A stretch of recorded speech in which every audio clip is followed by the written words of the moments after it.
Real talk, the metaphor messiah, man. I got this one. Let's go.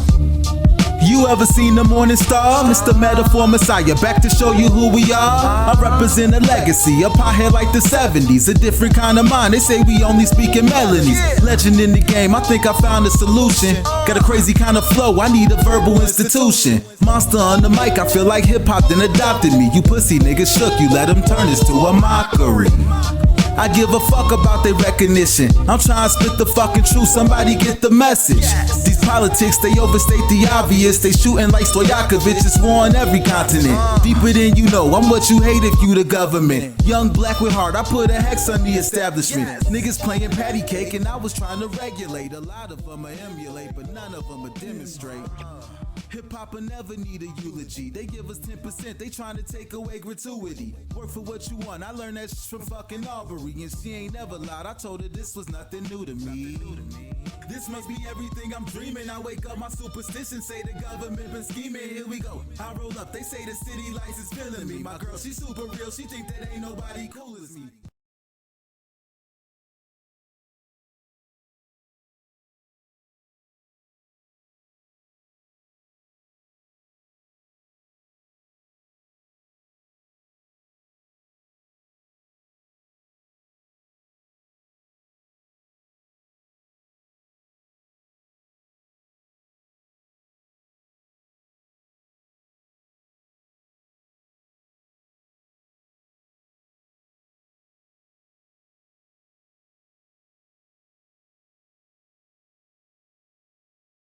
Jesus, I had it muted. Unbelievable. I am the worst at what I do. What's going on, everybody? Welcome back to the channel. It's your boy, Dead on Dave. Unbelievable. Unbelievable. That's how we start the show. Muted. I muted myself, not thinking it's okay. What's going on, everybody? Welcome back to the channel. By the way, thank you for getting me to 1,700 subs. I obviously deserve it oh so much.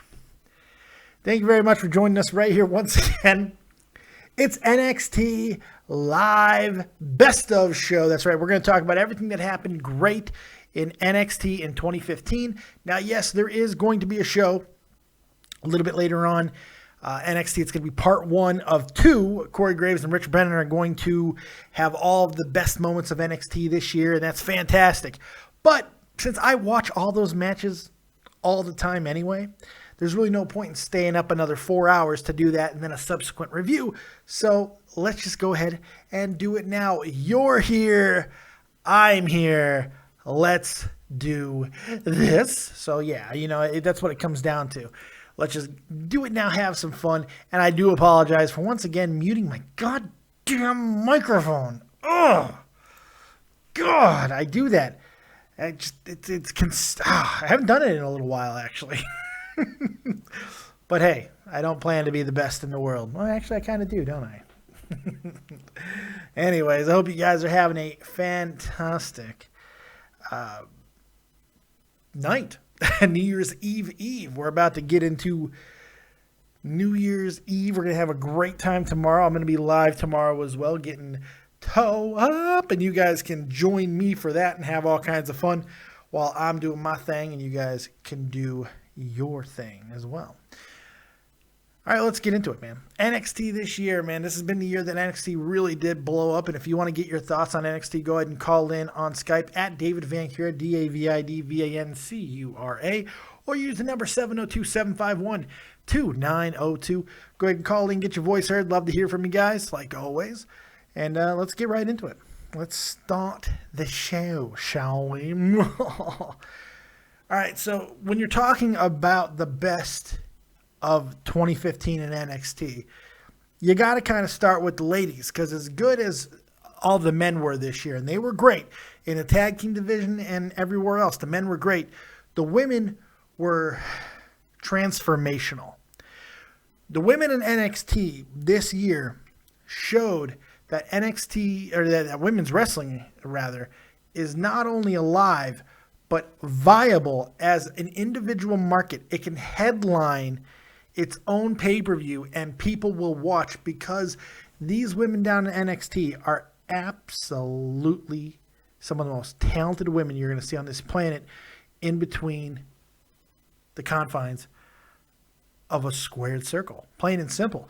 And we got to see some incredible matches just all up and down the year. I mean, we saw several different women ascend and become what they were threatening to become for a very long time. I think Sasha Banks is a prime example of that. The year she had, just unbelievably strong year, winning the belts, defending it, doing her thing. Then women, Charlotte transitioning out of the spotlight and kind of taking a secondary role, and seeing both Becky Lynch and Bayley become legitimate main eventers. And they did.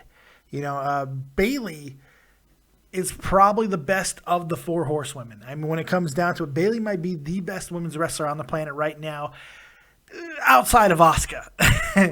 The funny thing is, everybody talks about the 4 horsewomen, but the ladies who are coming up behind them there are some talented women. Asuka, Nia Jax, who is really starting to come into her own. I'm becoming very impressed with her.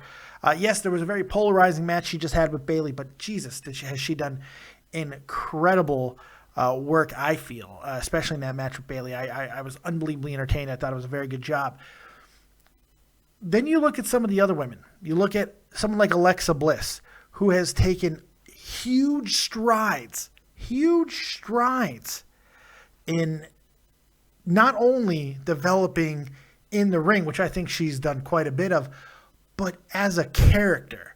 She become this evil temptress that I just want to go on multi-state crime sprees with. I want her to be the Bonnie to my Clyde. Basically, I'd be her Doberman. I would do anything she wanted. She's fantastic and so evil, so wonderful, so seductive, so beautiful and hot and just everything. I love Alexa Bliss. And she really did help bring a team of Blake and Murphy to the next level. Yes, Blake and Murphy won the tag team titles without her, but they became legit. They became a real team, a unit, a cohesive group when she got involved.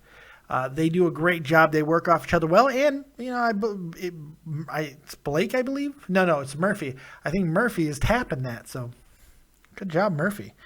Whew. So there's all of that to go with. You have that amazing stuff there. Then you go a little bit deeper with someone like Carmella, who has had an incredible year herself. You want to talk about somebody who developed first as a character and then later started to get a little bit better in the ring. Carmella is improving every time I see her. She does an absolute fantastic job, and she is a great compliment to Cass and Enzo, another person who's dating one of the people in her tag team. She's with Big Cass. Something in the water. I don't know. But it's just very interesting to see how this is all going. These units down in NXT, they're bringing back the women valet, the women managers in this great way, and it works very well. And it just brings another layer to storytelling. And as we've seen at times, especially with Alexa Bliss, getting physical in matches. I mean, it's been a lot of fun to watch and see these people develop. It's been great. It's just been awesome. Then you look a little bit deeper, and you have people that are coming up like Peyton Royce. How about Peyton Royce, who looks like she has all of the package to be a top-tier wrestler, man, for a long time. She's gorgeous. She's got that look, that leggy for days look that WWE really, really likes. I mean, between Maria, Stacy Keibler, they love those leggy women, and she's unbelievably athletic to go with it. She knows how to work, and she's got this weird Mother Earth poison ivy thing. She slithers now. It's just unbelievably sexy. So there's really cool stuff going on with there. Hamza Manur in the chat says, was there a SmackDown this week? It was taped and it'll be out tomorrow. It's going to go on New Year's Eve. It'll be a New Year's Eve SmackDown. But I won't be covering that because we're going to be live here getting drunk. I'm going to be welcoming in the new year with all you guys. We're going to talk about everything that happened, not only in wrestling, but in your lives and my lives. What was 2015 special for you? Best movies of the year, best everything of the year of 2015. That's what we're going to do tomorrow. So there you go. Quick shout out to everyone in the chat. Clinton G, new SF boy, fake ass twat. Terry, my dear Snow Queen, up in there moderating her thing. We got all kinds of people doing some great stuff as always. 101 Mr. Richmond. Thank you guys for hanging out. Hansa Monera, like I said. It's awesome. So thank you guys for hanging out with me on this Wednesday evening. And if you guys want to go ahead and support the channel, make sure you do so in a variety of ways. You can like this very video. Yes, hit that like button. It's important. Subscribe to the channel if you've yet to do so. Yes, subscribe. We're over 1,700 now, and that's because of you guys. Thank you very much. 1,700 by the end of the year. Namaste frickin' stay to you. Namaste. Namaste frickin' stay. That's right. Thank you. Thank you. It's incredible. And of course, if you're so inclined, go ahead and donate to the channel. You can donate to the channel right in the description box below. Hit the little donate button, and you'll get a nice little message showing up on the screen to show your comment and all kinds of good stuff. And maybe my sound effects will work today. Holy crap, you never know. I got a new sound effect for donations, too. Pretty excited about it. Wrote a song about it. Want to hear it? Here it goes. Yeah, I went to Chewbacca. I went to Chewbacca because I'm in love with Wookiee rage. All right, anyway, back to the women of NXT. So we talked about some of the women that were just absolutely incredible this year in the ring. Let's talk about some of the matches that made them so damn incredible.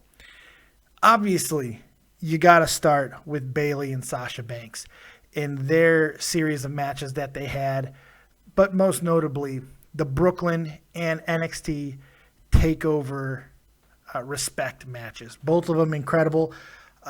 You can make the argument that one is better than the other. Personally, I like the Iron Man match just a little bit better. A little bit. Not much. A little bit better. I felt it was a little bit more clean, while Brooklyn was certainly more emotional. But fantastic matches, and they showed what women's wrestling, or screw the women part, just wrestling could really be, man. They captivated everybody's imagination, and just getting Izzy involved, Bayley's fan, all of these things that they were able to do, just, it was incredible. The work was good. The psychology was good. Everything was just absolutely fantastic with those matches. So you can't ask for too much more than that. It really was awesome. But there were a lot of other great, phenomenal matches aside from Bayley and Sasha. Hell, Bayley's been involved in quite a bit, and that's why I think she's the Women's Wrestler of the Year. But you have Asuka. Asuka, every time she steps in the ring, while she hasn't had the epic, legendary match, I mean, the one with Emma, her latest, was incredible. Incredible. She hasn't had the epics of all epics yet. I think we're going to see that out of her in 2016, which is one of the things I'm looking forward to in 2016, the evolution of Asuka, and seeing her become probably the top dog. I mean, you have to figure. But what Asuka has done is just been nothing short of incredible. I mean, the match that she had with Emma, every time that she comes out to the ring, really, it really is just a cool thing to see the way she gets the crowd to react. I mean, it doesn't get much better than that. It's pretty damn special, and it's something you don't get to see all the time. It's incredible. She's a rock star, full rock star status in this time frame. I mean, you were hearing fans react to her like you don't hear American fans react to wrestling. Not just women's wrestling, but wrestling at all. And that's what Asuka's able to do.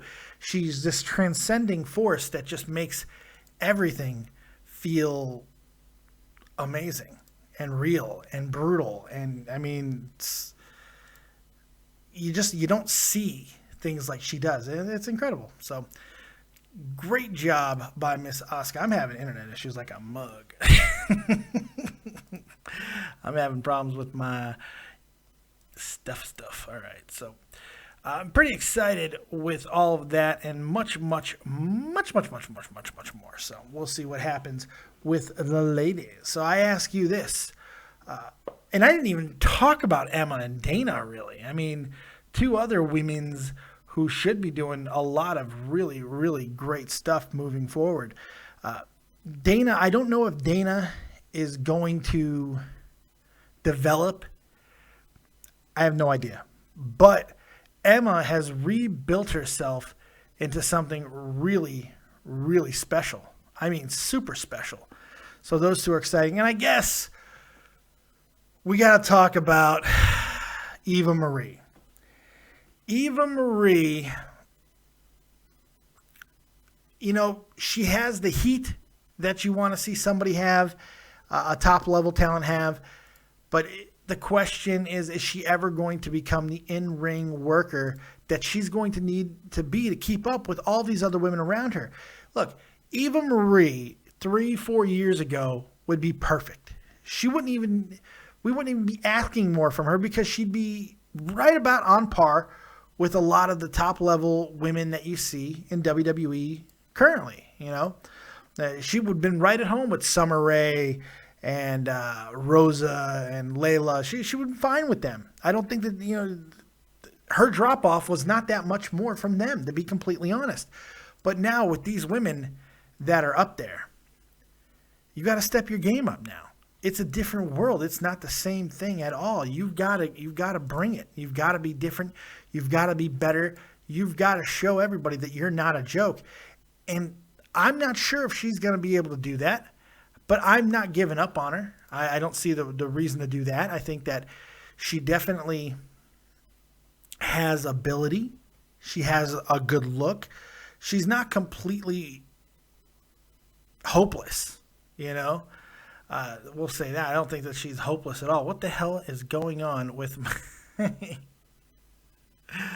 oh, my thing? This is terrible. Oh my goodness. Oh my goodness. It's because, no, I don't know. I don't know. My internet is doing crazy things. It's not allowing me to add stuff that I want to add. So no ticker tonight. I apologize for that. No ticker. I muted my microphone at the beginning of the show. I'm just absolutely awful at what I do. So there's a whole bunch of dark horses going into next year as well. So I'm pretty excited about some of the things that's going to happen in the women's division. So aside from the women, man, you get away from the women for a second, you really start thinking about the rest of NXT and development that we have gotten out of some of these people. You look at some of the surprises, the way the NXT has evolved, and the fact that we're getting now Samoa Joe and James Storm and people like that, and the possibility of an Austin Aries and all these guys coming in to make the rest, Rhino, another one, to make the rest of these younger guys and these guys that kind of need that seasoning, who know we need to find a little bit more out about. We're seeing NXT is becoming a finishing school, or at least it was until it's become the hottest product on the planet. Now NXT has become a goddamn full-on brand. It's its own entity, and it's fantastic. It really is, man. It's really cool to watch, and it's because of the level of talent. It's the level of talent that has just consistently flown through NXT all year, man. I mean, going through NXT and up to the main roster, we've seen guys like Adrian Neville, his run coming to an end in NXT, and now going up to WWE and doing some really good things, and then, you know, ultimately being forgotten about. Tyler Breeze finally graduating from NXT after his long stay down there. Kevin Owens, his super fast rise through the ranks. How about the additions of Finn Balor and Hideo Itami?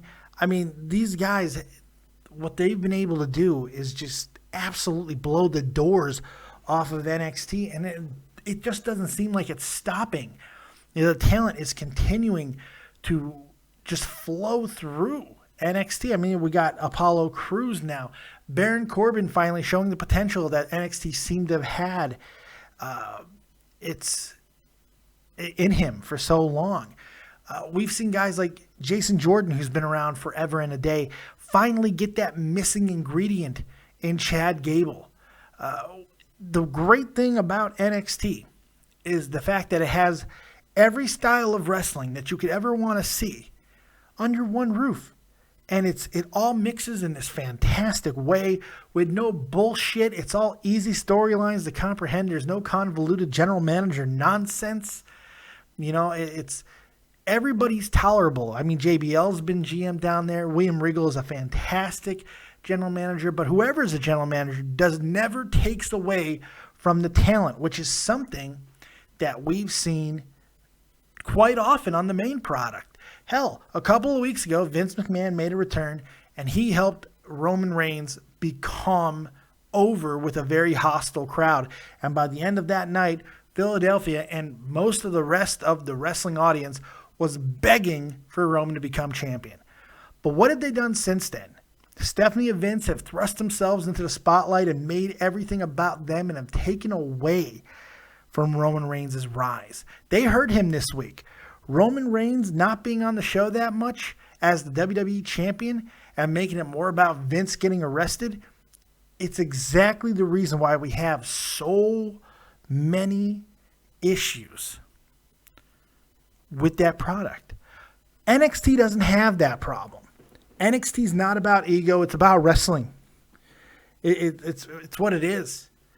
You know, it's just tiny little storylines, enough to get people in the ring, and then they just blow you away with amazing talent. And we get to see these guys who may not be great in the microphone. We get to see these characters develop. We get to see their ability get better over time. It's just incredible to see. And the fact that most of the time they're at Full Sail Arena down in Florida and they're having a good time with that small little crowd, as awesome it is there, and that crowd has made the environment so amazing. NXT is starting to branch out. They're starting to sell out everywhere they go. They're going on a major Midwest tour to start the year, and they're adding shows to that tour because they're selling out so well. They're selling out in London. They're selling out the Barclays Center. I mean, NXT is, I don't know how much longer that people are going to be able to call it developmental, even if you can call it that now. The Performance Center is going to become the Performance Center, and NXT is going to become a brand. And WWE eventually is going to capitalize on it, and that could be a worry that it might ruin the entire product, which I'm hoping it won't be, as long as Triple H is able to keep control. So I ask you, folks, I want to hear from you guys. Maybe you've heard some of my favorites and things that I've liked about this year in NXT, but I want to hear from you guys. So go ahead and call in on Skype at davidvancura, DAVIDVANCURA, or use the number 702-751-2902. And tell me what your favorite moments of the year was. Hit me up in the chat as well. Tell me what your favorite moments, matches, and whatever in NXT was. Here's one from NXT TakeOver Respect. The Dusty Rhodes Memorial Tournament. The tag team tournament was awesome. You know, it was the ending of it with Cody and Dustin and the entire Rhodes family coming out there and, you know, rallying around, because if you don't know how important Dusty Rhodes was to NXT, then you really weren't paying attention. NXT was built in a lot of ways by Dusty Rhodes. Dusty was very integral to that entire process. So for him to pass on, it was a shock to a lot of people, and it was hard to accept. But NXT honored him in a beautiful way, tag team wrestling in a tournament that has yielded more than we could possibly even hope for. We saw tag teams rise. We saw tag teams fall. We saw unlikely duos go unbelievably far, and we saw a breakup of two friends that led to an amazing feud for the NXT title, which leads me to another one of my favorite matches of the year. Finn Balor, who is a highlight reel in its own way.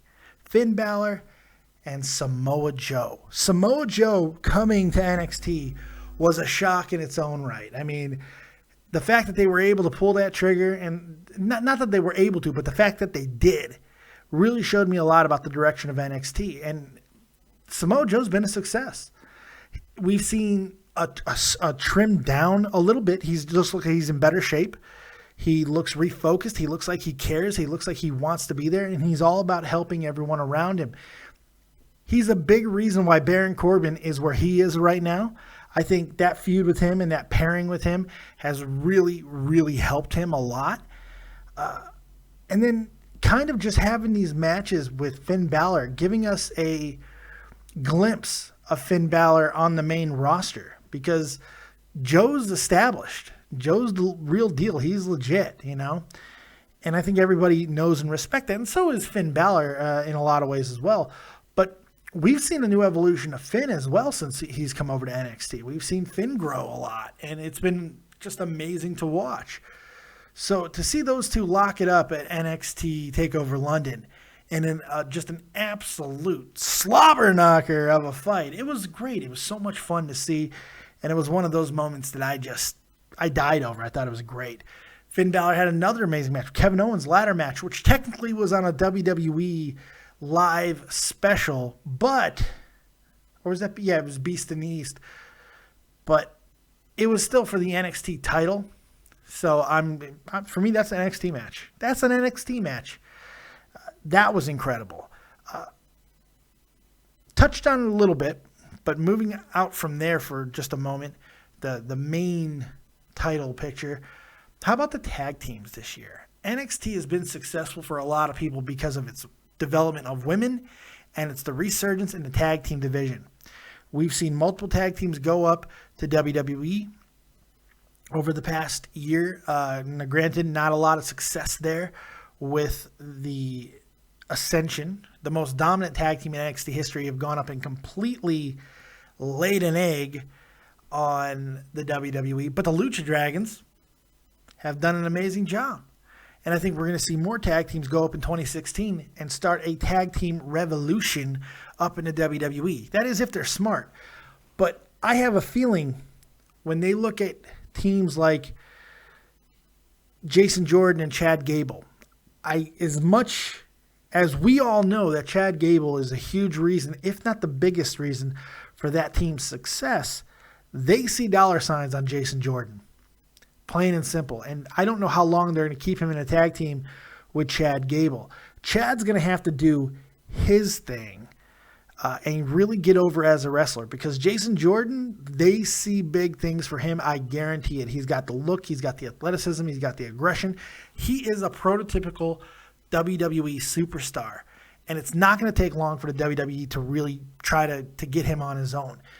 Gable's going to have a little bit harder of a road, I think, because he's smaller. He draws comparisons to Daniel Bryan. He's like a Daniel Bryan, Kurt Angle hybrid. It's going to be a little bit harder for him, but I think he will ultimately get over, and it's going to be pretty damn cool to see that happen. We're going to see a lot of tag teams move up, and the tag teams have made NXT unbelievably special this year. It's been a great thing to see.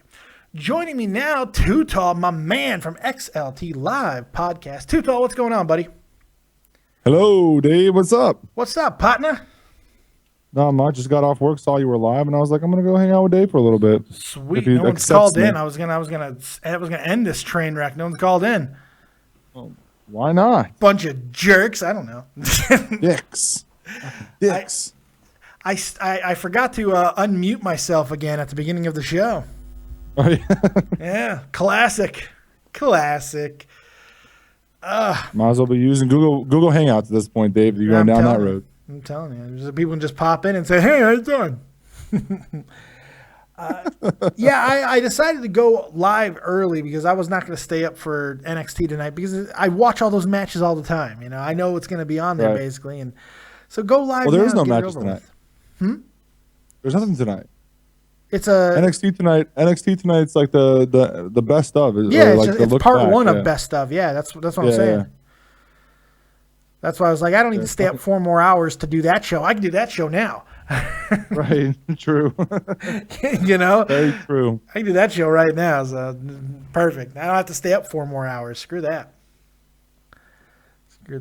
So let me ask you, man, what's some of your favorite moments from NXT this year? Well, for me, one of the best heel turn was Kevin Owens. That was awesome when he turned on Sami Zayn. Oh yeah, the debut. The debut of him was fantastic. Yeah. The same night. That was the best heel turn. It was pretty sweet. Some of the best moments were usually from the tag team. Like, I'm a huge Enzo and Cass fan, so for me, like, unfortunate thing for them not being tag title holders or whatever. But other than that, they had some of the funniest, most entertaining, and some of the better tag team matches of the year, I thought. and that includes when they were the taping in Brooklyn for NXT. They weren't on Brooklyn Takeover, but they were there for the taping for the next week. So that's right. But yeah, I mean, and they may have gotten the biggest pop of anybody on that card. Right. Very true, sir. Very, very true. So I mean, that's some of the stuff that I'm excited for. Like, there's so much. You know what the crazy part is? Like, if we had this discussion about Monday Night Raw, and I tried to have that discussion about Monday Night Raw a couple of days ago when I did a live stream. Yeah. And it just didn't go anywhere. It just no. Like, well, so what is the best? Oh wait, there is no best. Son of a bitch. Well, I think I think that's a little unfair. There was a lot of good thing that happened on the main product this year. It's easy for it to. I'm just talking shit. Oh, I know, but I don't blame you though. It's hard sometimes to recall the good times, but it's been so bad at other points, especially lately. We had a couple of bright spots in this last couple of weeks, but. You know, it's rough. You know, Vince, it's like he's like, look what I did. I got Roman over, so now I can just make it about me. Ah, damn it! I'm gonna make it about me. Damn it! And that's what he did. He's made it all about him, and I think that's why Monday fell flat. You can't have your champion not on the fucking product. I mean, that's. And Roman Reigns is not Stone Cold, Vince. I don't know if you noticed that, but he doesn't sell out arenas like Stone Cold did. No, I have not seen him do that yet. Yeah, so I mean, yet. First it was a Daniel Bryan. Now we're moving towards a Vince McMahon Stone Cold kind of storyline with him, except like PG era but I mean wow. Anyway, going back to the good stuff, NXT. Yeah, let's not talk. Let's not get frustrated. Let's stop going back to sad times. That's right. Let's get happy. But yeah, man, there were so many good things that happened. A lot of amazing matches. The NXT Brooklyn match between Bayley and Sasha Banks was amazing. The Fatal 4-Way Women's match was tremendous. I still remember that match. Yeah, that was. We also, I think, right around the beginning of the year, I'm trying to remember, was that right before last year ended? The Fatal 4-Way men's title match was good. That was Tyler Breeze. I think that was before. I think that was 2014, yeah. Yeah, right at the end of it, I think. All the takeovers delivered. Could you imagine that? Every pay-per-view on NXT really delivered in a lot of ways. Even some of the ones where even sometimes when you felt like it was a little bit, it was low or something like that. At the end of the day, there was a match that sets a tone, and that's what had happened in London with Asuka and Emma. Yeah. It happened in Brooklyn. Even the Liger Breeze. It was great. Yeah. Yeah. So there's a lot. I mean, there's a lot of great stuff you can pick apart, and I mean, I'm excited. I'm gonna watch it tonight because I was gonna do a podcast anyway about NXT and what good times we had. But I'm kind of excited to see what their take on it is. Like what they feel was the best and the craziest moments of NXT, and compared to what I have in my head. You know what I'm saying? Sure. Yeah, it's something that I know I can just watch tomorrow, though. Right. True. Exactly. Right. For you, it's for me. For me, I'm for you, if I was in the States, I'd be watching it live. But for me, I'm having to stay up till 2 a.m. to watch it. I'm just like, screw that. Right. But I'm pretty excited about it. I am excited to see what they decide to pick from. But as happy as I've been with 2015, 2016 excites me in a way that it's just like. The table's about to lift up. I'm that excited. It's like 2016 is going to be insane. We got returns. Yeah. Sami Zayn just made his return. He's going to have a big impact in not only NXT, but I'm hoping on the main roster in 2016. Hideo Itami is days away from returning, from what I'm understanding. And who knows what he's going to do when he gets there. I'm hoping we're going to see more. I think he might be. Sorry. No, go ahead. I think it might be the next taping that Scott's going to. I think that's what the plan is, which is next week. That'd be incredible. He might be returning to a live show maybe, but I'm pretty sure what I've heard is that he might be at the next taping that Scott's going to. Like it's like I think a 2-show taping I think they're doing. That'd be awesome. That'd be awesome. I want him back. Yeah, excitement, man. Excitement in the air. It is. Can you feel it? Can you feel the electricity? It's going to be amazing. And then you got guys like James Storm, who I'm hoping get more involved. Every time that we see him, it's exciting. It's fun. It's different. That gets you excited for guys like the possibility of Austin Aries. Are we going to see AJ Styles this year? What about Shinsuke Nakamura? What about all these guys that contracts are coming up that could possibly be coming? How about the debut of Rich friggin' Swann, Biff Busick at some point this year, Athena? I mean, there are some huge debuts that we're going to be talking about. 2016 is going to be it could be bigger than 2015. Yeah, it really could. But it's not like that. That's the thing about NXT. It's not peaking. It's not. It's just going. There's just this steady climb that's happening with NXT, and it shows every time they do like a 3-show event in Texas or Chicago. They just had to add another date to Chicago, and it already sold out. Yeah, it shows what the product's doing now, and it's just growing, man. I mean, they're just not going to stop it. I can see NXT takeovers in Canada happening. Yep. I can see takeovers happening in even bigger arenas at this point because we did Brooklyn. I'm sure if you did like an NXT takeover in Philly, like in an arena in Philly, it'll be over. Because when they went to Philly the first time in that small place, like the theater place they went to, it sold out before the tickets you can even figure out what the rows were. Yeah. Before you even can log in for most people. That's how fast it sold out. So it's crazy. It really is. One of the things that I don't think get talked about very much in NXT, it's the subtlety and it's the reemergence of the lower part of the card. We see a lot of guys that whether it's still the remnants of the developmental era, which I think we're getting away from for NXT. It's just becoming its own brand. But like that weird vampire looking guy, Marcus Louis. Yeah. That dude's crazy. I just seeing guys like that. They may not be superstar potential, but you remember them when you see them with their weird ways that they go. And now we're seeing that even to another extent with guys like Ty Dillinger and the Drifter. Perfect 10. Whatever. Perfect 10, Dave. Yeah, perfect 10. 10. But yeah, We got I the agree, Drifter. man. We got all these guys. I remember Marcus Louis a lot because the reason I remember him because it was him and then Enzo and Cass were in a storyline with him, and that's when they debuted Carmella. I remember that. Yeah, that was back in the day. That was right around the time when they shaved the dude's head. So yeah. It's really cool to see them utilize everyone on the roster, and that's another special thing about NXT, partially because of how they tape and everything. But each week you're not getting the same people. You're getting a rotation of different stars, and you're getting to see them really shine. And now what they're doing with some of the more established people, like to help get someone like Nia Jax over, they're bringing in local talent and stuff. Like they brought in a couple Jersey girls to come down, and it's been kind of cool. We saw Jesse Sorensen. We saw him come down and wrestle some matches. I mean, it's really cool. The expansion is real. The expansion is real, motherfuckers. Man. Believe it.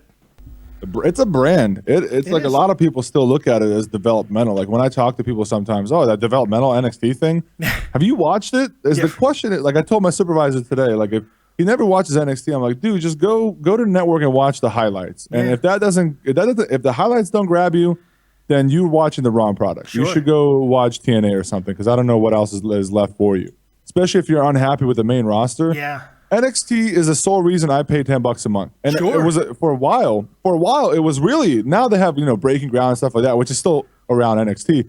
Yeah. But for a while, it was really the reason I paid $9.99. Yeah. Because NXT that's what it was, and there wasn't that much content out. So aside from the old nostalgic. I'm glad you brought up Breaking Ground, by the way. I'm really glad that you brought that up because I was about to bring that up myself.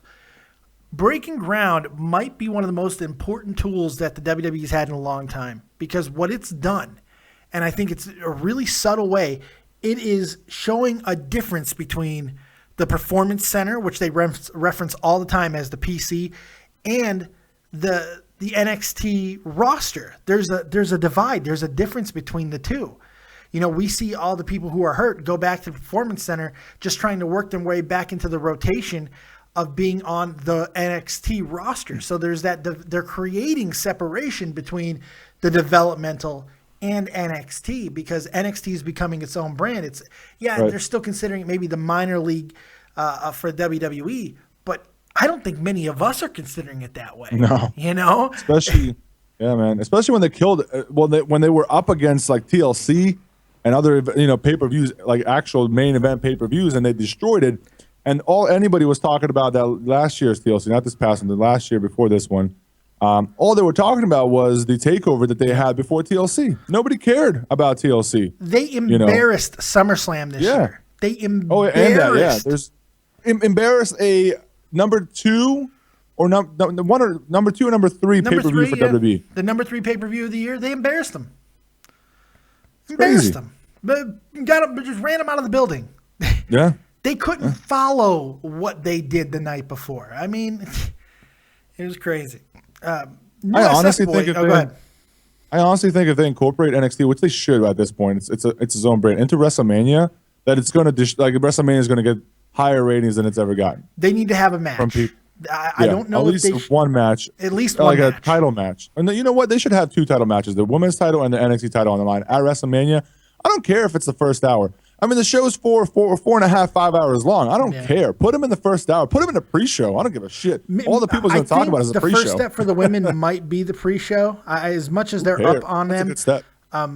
I could see Bayley and Asuka being at WrestleMania for the NXT title. I could see that. God. My pants just went down. Right? I swear to God. I get really excited over here. Like and I don't care if it's a pre-show. To me, if it was like I look at the pre-show like the Ascension is a pre-show, and that's even sad because the Ascension were like the most dominant tag team ever on NXT. But if it was Asuka and Bayley for the title on the pre-show, that'd be the best pre-show WWE's ever had. It would be. I don't even think they could give that away for free, to be quite honest with you, because that would be that good. Here's the issue, though. The issue is they are running a show 2 nights before WrestleMania like they did last year. But this year it's going to be televised. It's going to be a bigger thing, which is cool. But you know what's good about that? Sorry to cut you off. I just want to throw it before you continue. No, you're good. Go ahead. What's great about that is all the buzz they created last year before WrestleMania. That show that sold out in like 3 hours or whatever at the university, whatever it is. All the buzz, the internet was going hard. YouTube was just people just uploading their phones and like the reactions and stuff. Hideo Itami doing a GTS live. Like people were free, all the buzz they created. So much buzz is going to come back right around because now it's going to be live. They're like, oh my God, that show they talked about last year, we can get that live this year, and it's going to even be better. That's crazy. That's crazy. It's really smart that the WWE, it's not like they had a choice here, but it's smart that there's going to be a day buffer between shows. Yeah. Because it's good that the Hall of Fame will be between those 2 shows because you don't want the same thing happening because NXT would embarrass WrestleMania. They'd embarrass them. Okay. The only issue with having that show 2 days before WrestleMania is that probably does cut out the possibility of having an NXT match at WrestleMania. This is what I would do personally. If this is just me. On the pre-show, I would have 2 NXT matches. I would have the women's title match between probably Bayley and Asuka. I think that might be a good way to go. If Bayley's not up on the main roster by then, which I think they might have to pull that trigger. I think they might have to do it. A possibility. Because they need more talent up there, plain and simple. The same 3 or 4 people can't keep going. It's boring. Yeah, because the other ones suck. That's why. They have like 10, but they all suck. And they don't want to use Natalia. I mean, so I don't know. That's on them. And that is on them. I agree. And the other match for the NXT Championship, I want to see the newly minted heel evil leather jacket wearing Finn Balor against the man that he took out, his friend Hideo Itami. That's what I want to see. I just got. You know what I think they can get away with? You know what they could do for NXT? They can use NXT to boost WrestleMania. Yep. Let's say there's an NXT title match, right, in Dallas, NXT Dallas Takeover, and it somehow ends weird, and then they announce like the next day or right before the. It's not over. We want a match now. And so this match is going to go on. The first match of WrestleMania is going to be this NXT title match that didn't end right, or we're not happy with it. The officials decided this, and the other. How crazy. That means all the people that watch NXT that were not going to watch WrestleMania are going to be logged into the WWE Network. They have to tune in. Especially because knowing that NXT is going to deliver, it's going to deliver. Dude, that's just the smartest form of advertising to push WrestleMania to the next level. Use what you have. Use a brand that's destroying everywhere they go. Every time they're doing something live, every time they're doing something on the network, use it, man. And if they had something like that happen, even if it was a women's match or whatever, if it killed, it killed. Push it to WrestleMania. Pre-show or the first match, push it. And that's how you can push. And then on top of that, they're going to deliver at WrestleMania. So now the people are going to sit around and see, what else do they got? If this is what they got now, I'm going to sit here for 4 hours. What else do you got? See, Vince is hesitant on that. And it's for obvious reasons. Vince has an ego the size of fucking Mount Rushmore, which he probably thinks he should be on. Vince does not want WrestleMania being embarrassed. He does not want his main roster guys being shown up, and it will happen.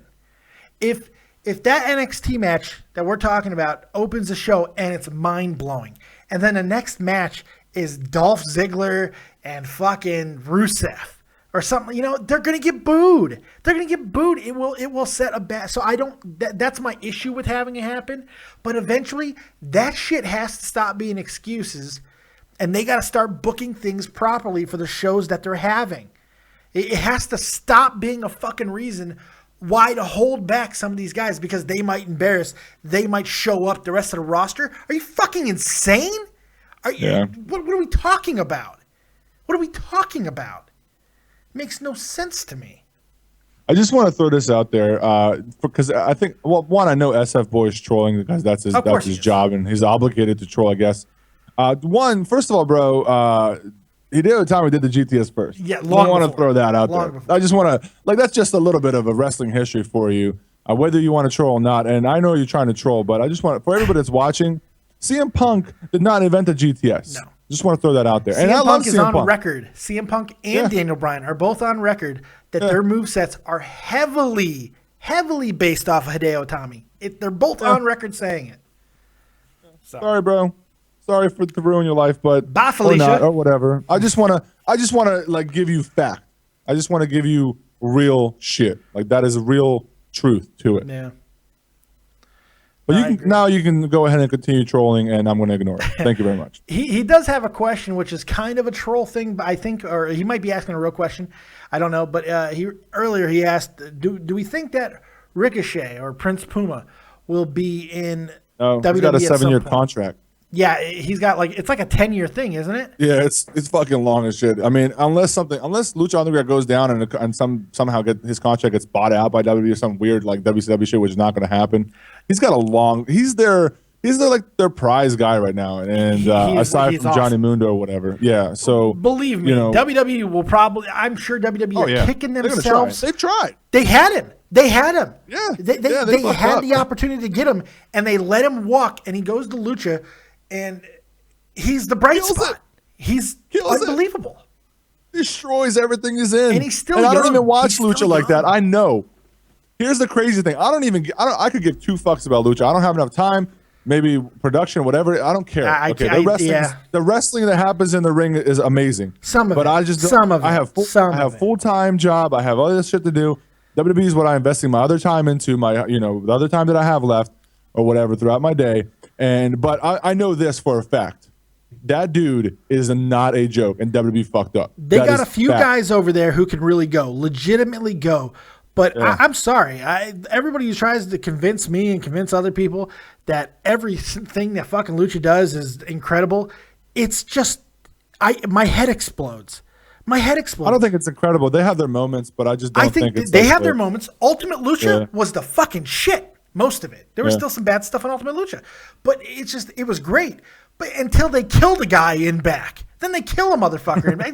I can't do it. And now this year's going to be about aliens and shit. It's a wrestling soap opera. It's I can't do it. No, like they have like the Latin or the Mexicans. It's really, that's what it is, more so. And wrestling's already a soap opera. And I get it though, because they have to do something different. They can't do the same thing. So they have to try to figure something different. And there's still a following. I'm not knocking that there's a following and that they're doing good for what they are. I understand that. And then there's a lot of people in there. Anything different that gains a following is good for wrestling. It's good for wrestling. It's good for the industry. Yeah. I think SF Boy has like taken some shrooms or something or dropped some acid because he's saying things that will never happen in the world. I know, right? It's crazy. Actually, it would have to be acid because shrooms you can still. I mean, you're still fucked up, but yeah. I don't know what he's talking about. I don't know. I think he takes like a drug cocktail. Just cock being the operative word. I don't know. Right. He's mad at me because like when I was asking people to call in, he's like, "You never take my fucking call." I go, "I never know what you're gonna do." And not in a good way. Oh, I just hurt my neck. Yeah. Oh Jesus. Oh fuck, that hurt. Ow. Oh Jesus. Old man neck going down. Oh, man, I have nerve damage, man. It sucks. Yeah. Sometimes I'll move it. Oh, that really hurt. Uh-oh. Ooh, shit. That's not good, man.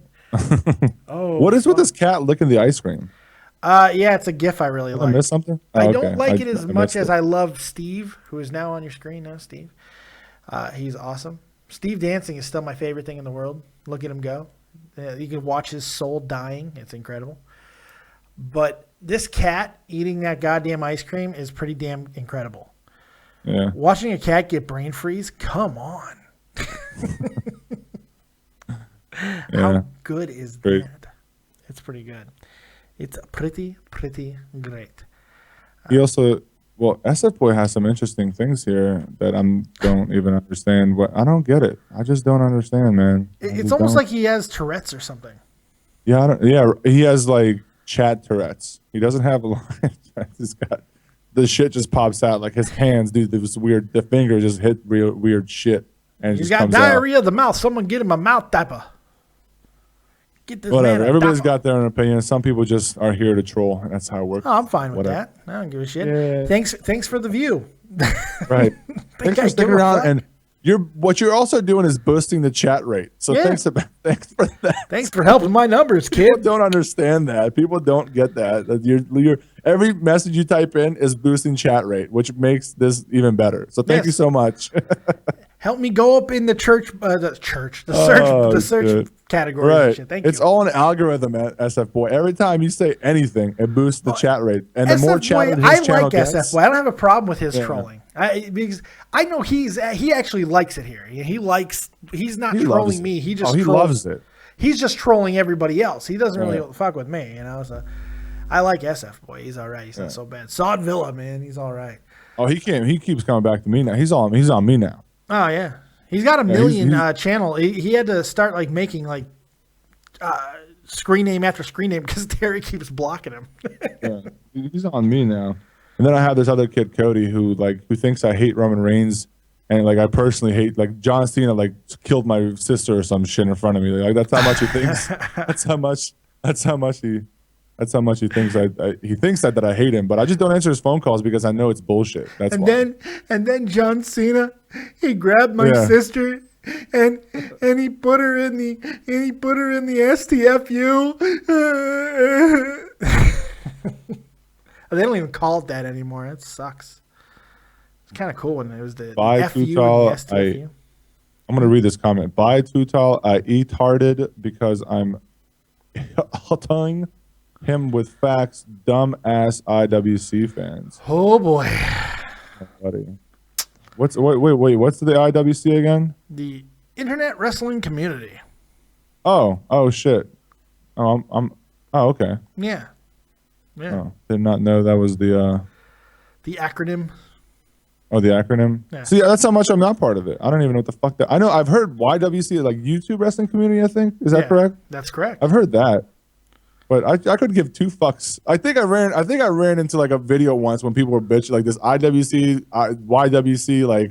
like basically like a bunch of idiots on Google Hangouts talking the dumbest shit I've heard. And I ran into that and I was like, this is what people put my channel under? Because my channel is under the XLT Live podcast, brother. Yeah. That's what I am. Dave is under Dave Dead on Dave Productions. That's what this his is not the shit's YouTube under. wrestling community. I'm just a fat guy who likes to talk about shit. Fuck yeah, I want Slater to get pushed. You damn right I do. I want Slater. I want Zack Ryder. I want all of them to get pushed. You know, You're right. it's funny. I got a bold prediction for NXT in 2016. Bear said, "Who doesn't want Slater to get pushed?" No Right. shit. Oh, Bear's in the chat, man. Bear, my Bear. main man. I haven't seen him in a long time. Marcus Ryan's in the chat. Everybody's here.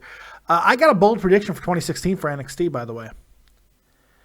I think we are going to see guys like Slater, Sandow, Curtis Axel, who already did once, but I think he'll do it again. Maybe even Adam Rose all return or go to NXT this year in 2016.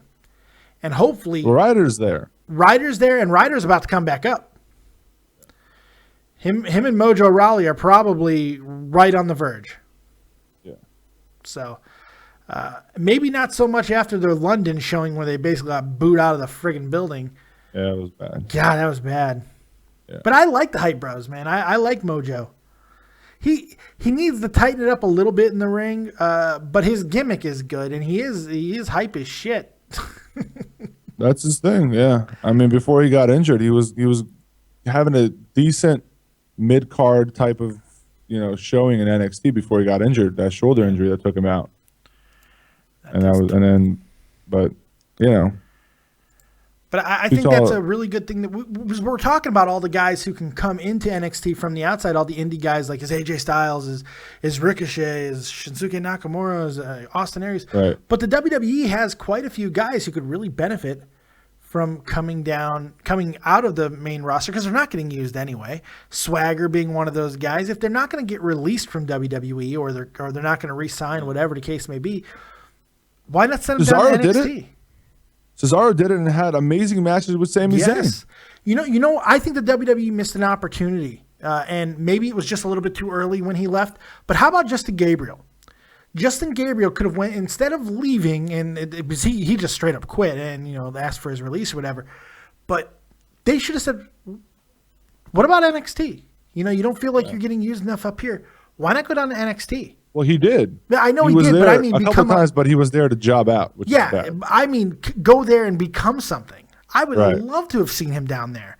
Can you imagine matches between Justin Gabriel and guys like Finn Balor and shit? It would be great. It'd be awesome. Yeah. It would be really, really great. Fortunately, we don't run it. I think there's a lot of potential there to rehab and refurbish a lot of some of these guys that have lost their luster. And one dude that I really want to see is Adam Rose. Adam Rose is dying a horrible, slow death. But god damn, the guy, he's talented as shit. Send him back down. Repackage him. Just package him back as Kruger. It's what everybody wants him to be. Leo Kruger, man. He's got a great look. Just go with it, man. Stop all this Rosebud bullshit. Rosebush, which has not been on TV for like 2 weeks, I think. Dickless Dave Lai says, so if you like the trolls, why do you keep banning me? Because I asked how many Twinkies you had? Actually, I didn't ban you, dipshit. That was probably Terry because she doesn't put up with stupid little fruits like you, asshole. Yeah. Damn, son. Yeah. Damn. I'm going harder on some of the trolls lately. Like, it's cool. I'm hitting them a little bit channel. more. They come. You don't go to their channel and tell them to go fucking jump off the cliff. It's your channel. Do I go to your job? Do I go like harass you while you're sweeping a fucking puke at a McDonald's? No, I don't. I let you live your fucking pathetic life. Let me live mine. Fuck. Jesus Christ. It's happening, Come on. Tired. Crazy shit. Yeah. So what else? What are we looking forward to? Final thoughts here. I think we're going to wrap it up. Final thoughts. Anything else from 2015 that you want to put some remembrance on, and anything that you're really looking forward to in 2016? I am looking forward to one. I think they already missed the first opportunity. Was Brooklyn Monday Night Raw, Enzo Amore and Colin Cassidy, even though they were in fucking New York, whatever. So I'm looking forward to that. I'm looking forward to me finally losing my shit when they debut, whenever they debut. And I think at this point, if it's the New Day champions, it should be the New Day. I think the debut would be sweet, especially because they can both do the mic thing, and I think it's going to be a good back and forth with them. That's what I'm looking forward to. Some people got to move up. Some people obviously are going to stay there a little longer, the newer people. At some point, I'm assuming if Nia Jax keeps going in the direction she's going, she will be a woman title holder at some point throughout 2016. It just makes sense, especially given what she did at NXT TakeOver London, and how that match was built. It wasn't like a lot of people gave that match so much hate because this is slow. No shit. It's Nia Jax. She's not a high flyer. She's a ground and pound type of chick. And she's with a smaller woman. I mean, Bayley, as good as Bayley is, what are you gonna do? And they built that match up so. I thought the match was built so well. In a lot of ways, one, Bayley didn't try to do a Bayley to belly. She tried to put her on the ground and she tried to choke her out, basically. And that's how it works. And you have to change your game plan for something like that. And they told the story really well. So Nia Jax is one thing I'm looking forward to. If Dana Brooke doesn't improve what the hell she's doing, and she's definitely peaked at this point, I don't know what they're gonna do with her. So unfortunately for her, she has nothing going for her right now. And to her small little injury that stopped her from wrestling on TakeOver, and that's why Emma was. Oh my God! Did you see this week's Breaking Ground? No, I did not watch it yet. Oh my God! She made such a big deal about it. It's like she really tried to blame Asuka. It was so funny because they showed what happened. They showed Dana took this bump. It was just a simple like that booty move that Asuka does, where she just bumps you with her ass. She bumped her in the chest, and Dana fell wrong. You could see she did not bump correctly to the ground. You could see it. And then That's she kind of like subtly, I think that she probably buried her harder, but they edited it out because she was kind of implying that it was Asuka's fault. And it was just bro, it's Asuka's fault, Dana. You're right. Asuka, who's been doing this for like 20 years. You're right. She's one of the most technically proficient wrestlers, male or female, in the world. Yeah, she hurt you. I think the problem here is you're scared of new people coming in and just taking over, which is exactly what she did. So either way, Dana, whether Asuka, somehow did injure you, WWE doesn't give a fuck because it's Asuka, and she's better than you. She's better, and I can wrestle. I'm hoping that Dana. I think Dana she might be useful in some sense. I think that she's a muscle type character, like kind of what she's been with Emma. That's the one thing I could say. She's been helpful to Emma's resurgence. I think Emma's doing a great job right now of fixing that debacle that she had up the main roster. That Emma got ugly. Yeah, she's too good for that. Died. So we'll see. Yeah. We'll see. Ridiculous. It's going to be interesting. There's a lot of female, like I talked about Athena coming up. That's going to be exciting. I'm hoping that she's going to be able to check some of her recklessness a little bit, as I like her, but she is a little bit reckless. And I think she's going to be very exciting to see. Peyton Royce, I cannot wait to see she had an awesome match a couple weeks ago. Yeah, she did. She had a tremendous match. That new look that she has, it's awesome, man. Yeah. Yeah, absolutely, man. So, I mean, there's nothing really bad. Everything's kind of a hopeful, or it most likely will happen. And NXT is going to continue to progress. At this point, it is definitely, it's a number 2 wrestling promotion in my eyes, right now.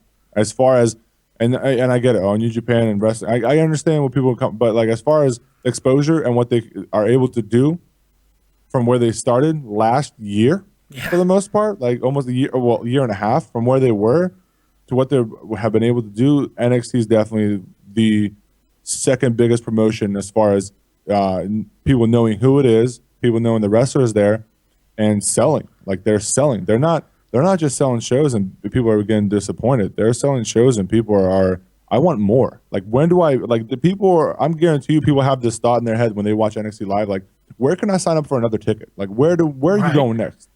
And some of the interviews I saw, like when they were doing the tours and stuff like that, and like the online stuff that I saw, like people drove 5-6 hours. People drove from Florida, followed them to Texas, to watch the show. Yeah, like that's a lot of time, money, and investment that you're putting into that. And you've already seen them live, 20 minutes away from your house. You're driving to Texas to see their shows. That's commitment.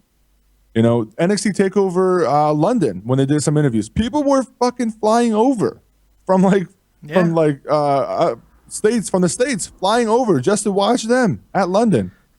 It's crazy. This Midwest tour is going to be awesome. This Midwest tour that they're going on, it's going to be awesome. It's like a 7-city tour, and now there's 2 shows in Chicago. NXT in Chicago? Come on.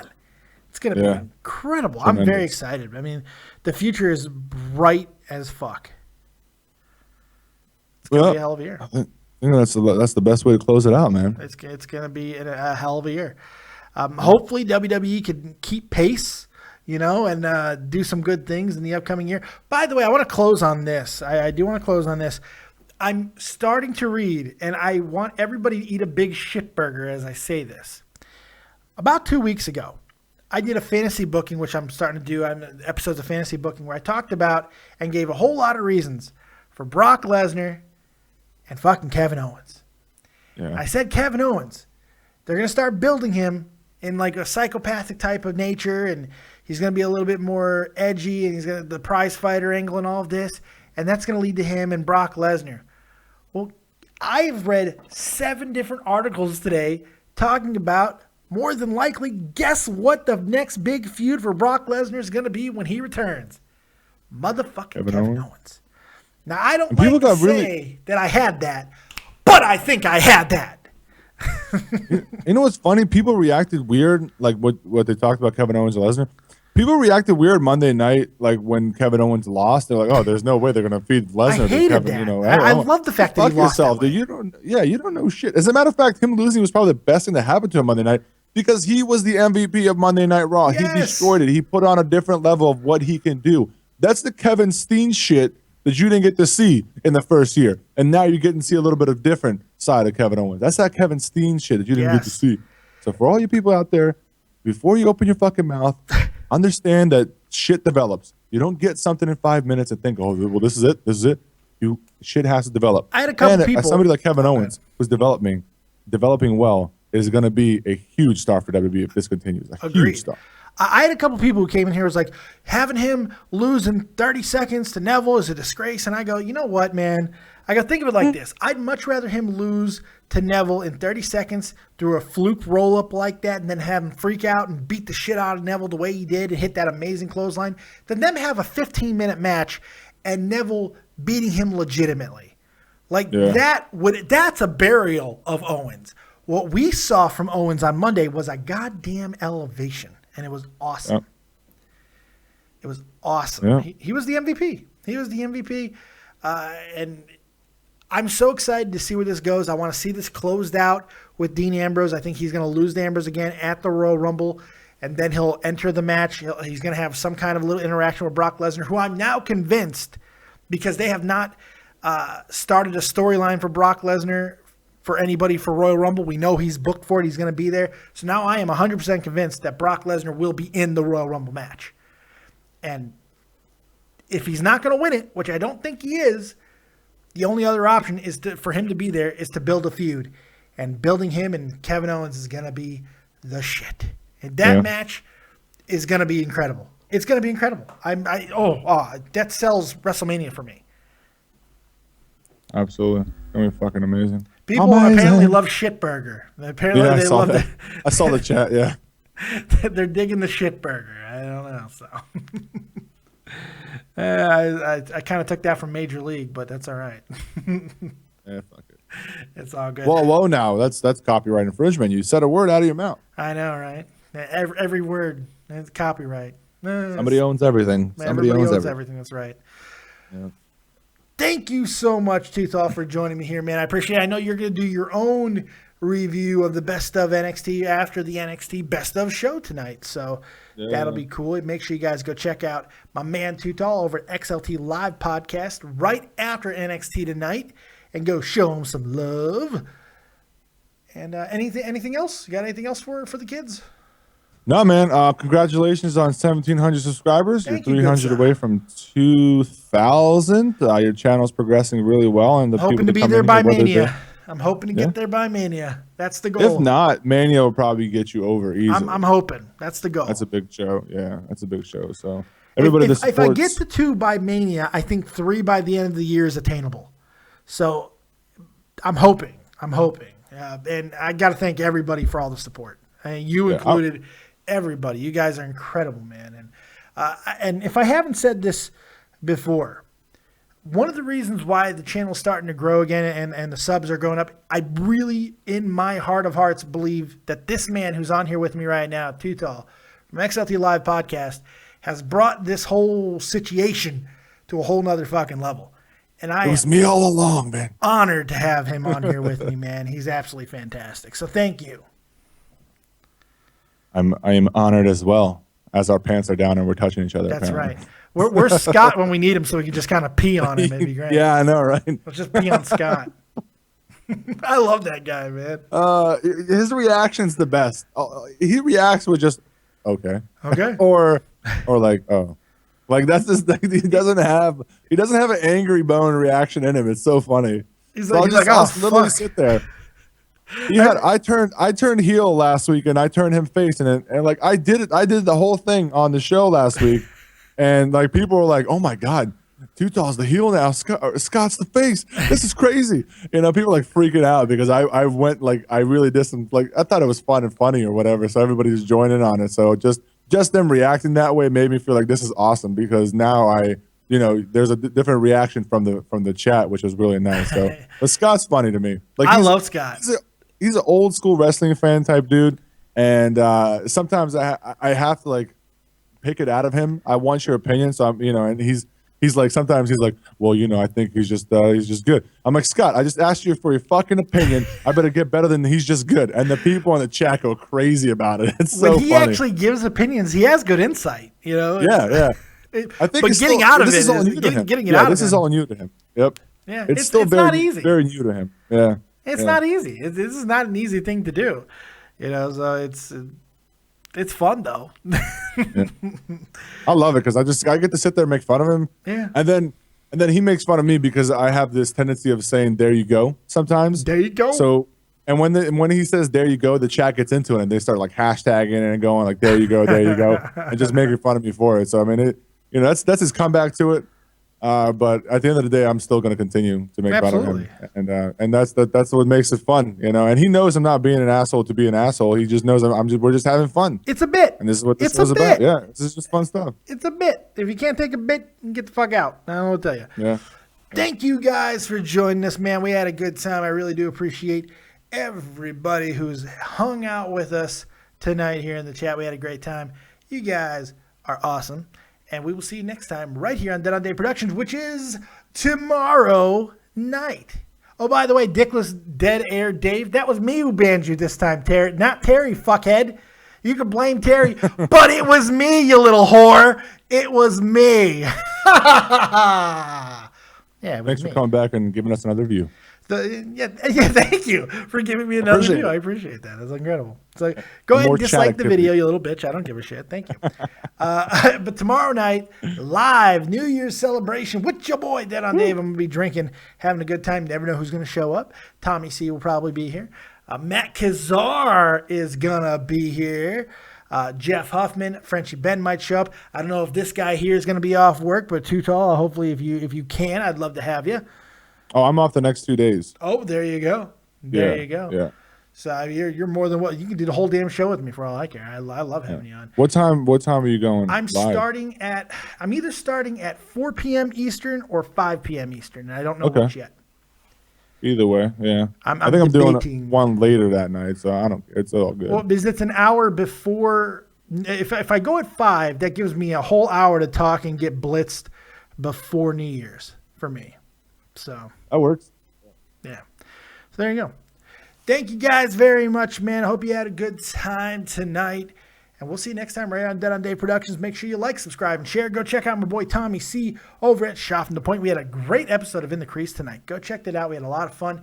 And, of course, go check out Too Tall over at XLT Live Podcast. We will see you next time right here on Dead on Day Productions. Continue to like, subscribe, and share. And as always, if you don't have talent, have talented friends. We'll see you next time. Peace!